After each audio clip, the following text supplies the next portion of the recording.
అనుదిన బైబుల్ లేవీకాండము 1వ అధ్యాయము. యెహోవా మోషేను పిలిచి ప్రత్యక్షపు గుడారములో నుండి అతనికి ఇలాగు సెలవిచ్చెను.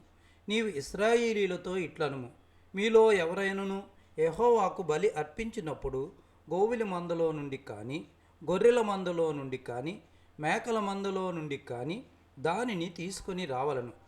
అతడు దహనబలి రూపముగా అర్పించినది గోవుల్లోనిదైన ఎడల నిర్దోషమైన మగదానిని తీసుకొని రావలను.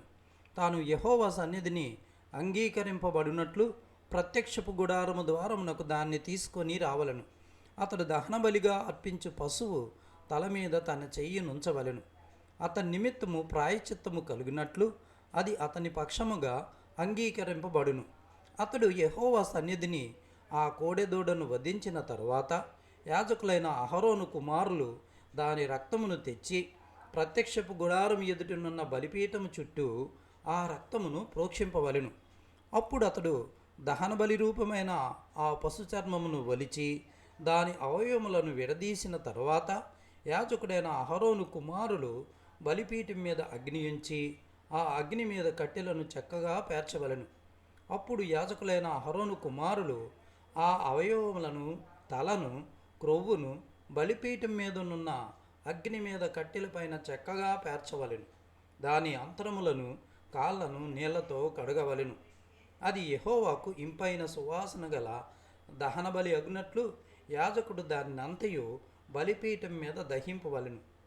దహనబలిగా అతడు అర్పించినది గొర్రెల యొక్క గాని, మేకల యొక్క గాని మందలోనిదైన ఎడల అతడు నిర్దోషమైన మగదాన్ని తీసుకుని వచ్చి బలిపీఠపు ఉత్తర దిక్కున యెహోవా సన్నిధిని దానిని వధింపవలెను. యాజకులకు అహరోను కుమారులు బలిపీఠం చుట్టూ దాని రక్తమును ప్రోక్షింపవలెను. దాని అవయవములను, దాని తలను, క్రొవ్వును విడదీసిన తరువాత యాజకుడు బలిపీఠం మీదనున్న అగ్ని మీద కట్టెలపైన చక్కగా పేర్చవలెను. దాని ఆంత్రములను, కాళ్ళను నీళ్లతో కడగవలెను. అప్పుడు యాజకుడు దాన్ని అంతయు తెచ్చి బలిపీఠం మీద దానిని దహింపవలెను. అది దహనబలి, అనగా యెహోవాకు ఇంపైన సువాసన గల హోమము. అతడు యెహోవాకు దహనబలిగా అర్పించినది పక్షి జాతిలోనిదైన ఎడల తెల్లగువ్వలలో నుండి కానీ, పావురపు పిల్లలలో నుండి కానీ తేవలను. యాజకుడు బలిపీఠము దగ్గరకు దాన్ని తీసుకుని వచ్చి దాని తలను త్రుంచి బలిపీఠం మీద దాన్ని దహింపవలను. దాని రక్తమును బలిపీఠము ప్రక్కను పిండవలెను.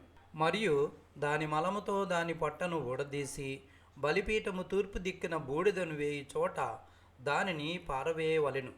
అతడు దాని రెక్కల సందున దాన్ని చేర్చవలెను, కానీ అవయవ విభాగములను విడదీయకూడదు. యాజకుడు బలిపీఠం మీద, అనగా అగ్ని మీద కట్టెలపైన దానిని దహింపవలెను. అది దహనబలి, అనగా యెహోవాకు ఇంపైన సువాసన గల హోమము.